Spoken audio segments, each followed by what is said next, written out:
Good morning students. मैं doctor Kavita Sahni from government girls college Jammu.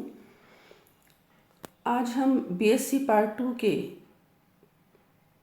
Second paper में physiology of digestion के बारे में पढ़ेंगे।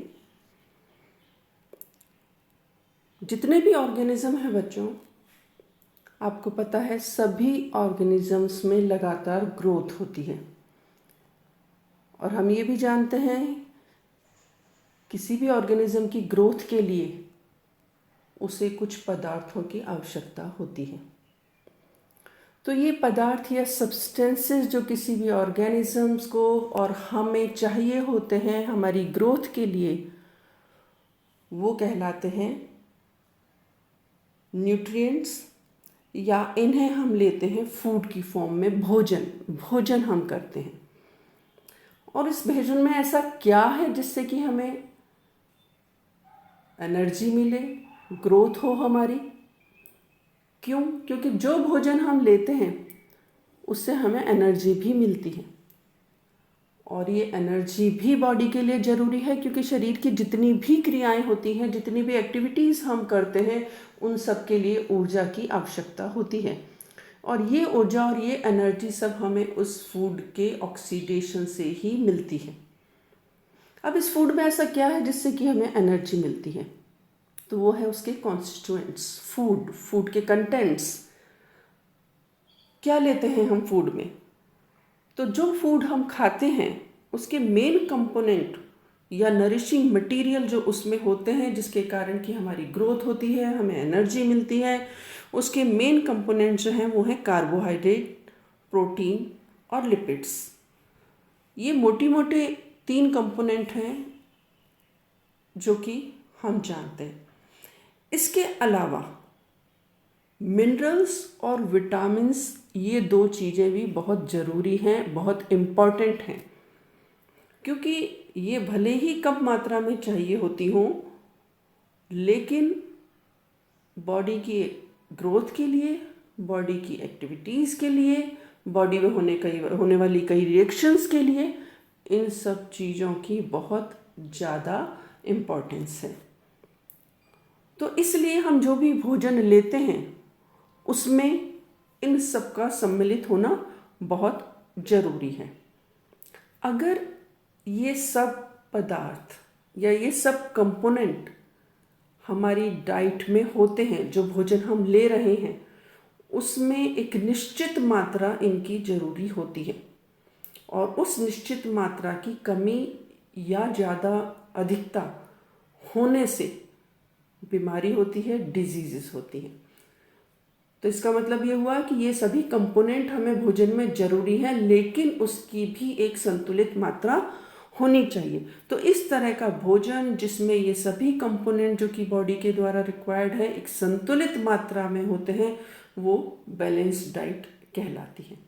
इसीलिए कहते हैं कि हमें बैलेंस डाइट लेनी चाहिए, यानी सभी कंपोनेंट्स की मात्रा एक निश्चित होनी चाहिए और जितनी ज़रूरत है उतनी हमें लेनी चाहिए, जिससे कि हम स्वस्थ रह सकें और शरीर स्वस्थ हो। तो बात करते हैं हम फूड की।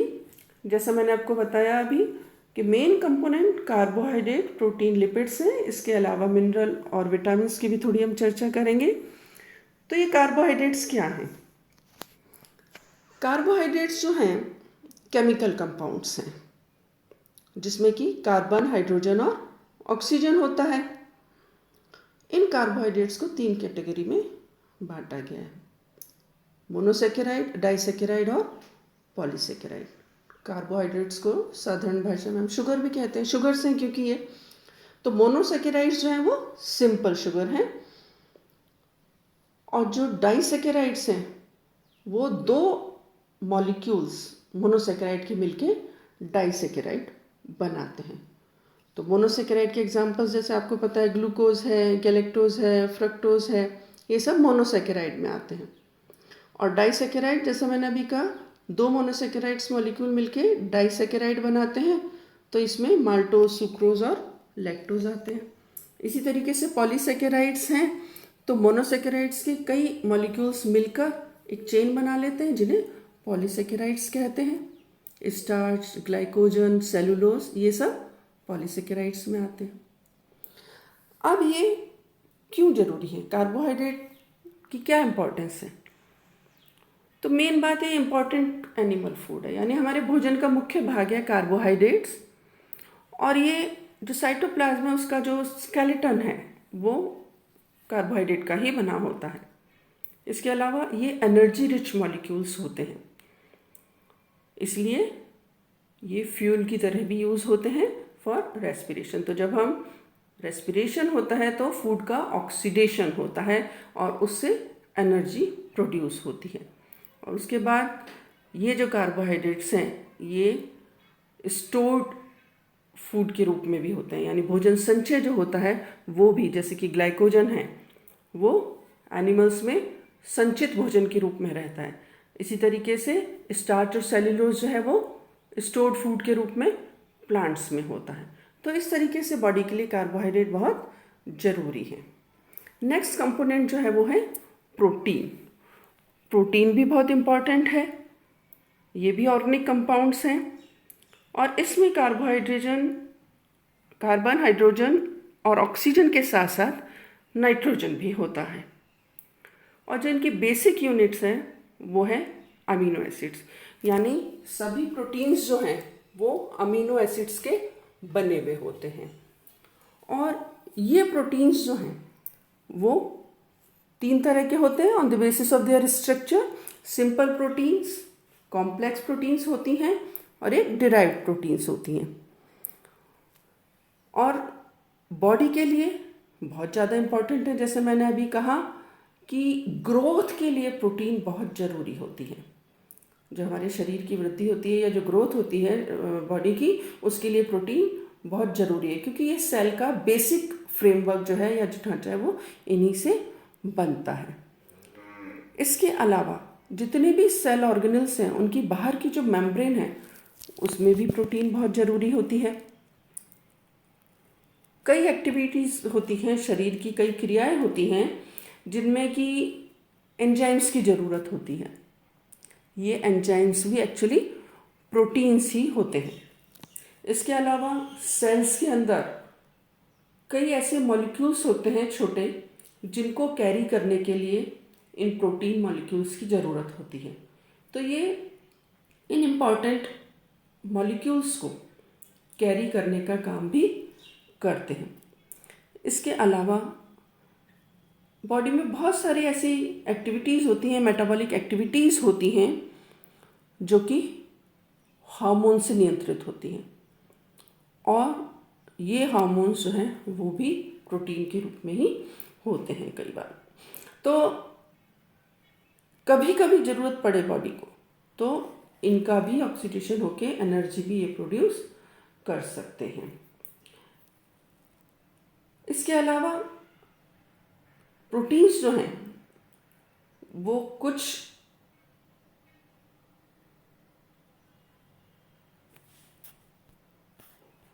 सब्सटेंसेस जैसे यूरिया, मिलेनिन और रोडोप्सिन एक्सेट्रा के फॉर्मेशन में भी मदद करते हैं। नेक्स्ट कंपोनेंट बॉडी के लिए जो ज़रूरी है वो हैं लिपिड्स। लिपिड्स या फैट्स, ये भी कार्बोहाइड्रेट की तरह कार्बन, हाइड्रोजन और ऑक्सीजन के ही बने हुए होते हैं और ये फैटी एसिड्स के बने हुए होते हैं। फैटी एसिड्स ये भी इम्पॉर्टेंट सोर्स हैं फैट एनर्जी के लिए। बॉडी में जब एनर्जी चाहिए होती है तो जो हम कहते हैं जिस वेज के बहुत फैट जो होता है वो भी एनर्जी प्रोड्यूस करने में मदद करते हैं। इसके अलावा मेन सोर्स जो है इसके फैट्स के जो है वो है जितनी भी चिकनाहट वाली चीज़ें होती हैं हम खाते हैं, जैसे हो गया घी, मक्खन, तेल, मूंगफली, ऑयली चीज़ें जितनी भी होती हैं वो सब फैट के सोर्स हैं। और जितनी भी मेटाबॉलिक रिएक्शंस होती हैं उसके लिए ये फ्यूल का काम करते हैं फैट्स। ये जो फैट्स हैं ये सॉल्युबल होते हैं कुछ कंपाउंड सॉल्यूशंस में, जिससे कि अल्कोहल, एसीटोन, ईथर और क्लोरोफॉर्म में ये ही डिसॉल्व हो सकते हैं। इसके अलावा जो लिविंग टिश्यू है उसका ये स्ट्रक्चरल पार्ट बनाते हैं। बहुत सारी सेल्स और सेल ऑर्गेनल्स जो हैं उसकी जो बाहर की मेम्ब्रेन होती है उसके बनने में भी इनका इम्पॉर्टेंट रोल होता है। इसके अलावा कुछ ऐसे विटामिन्स हैं जो कि केवल फैट में ही डिज़ोल्व होते हैं, तभी उनका एब्जॉर्प्शन हो पाता है। तो जितने भी फैट सॉल्युबल विटामिन्स हैं उनके एब्जॉर्प्शन में भी हेल्प ये करते हैं। एक और बात, ये जो लिपिड्स हैं या जो फैट है, it acts as a heat insulator. Heat insulator का ये काम करते हैं और बॉडी का टेम्परेचर मेंटेन करने में भी मदद करते हैं।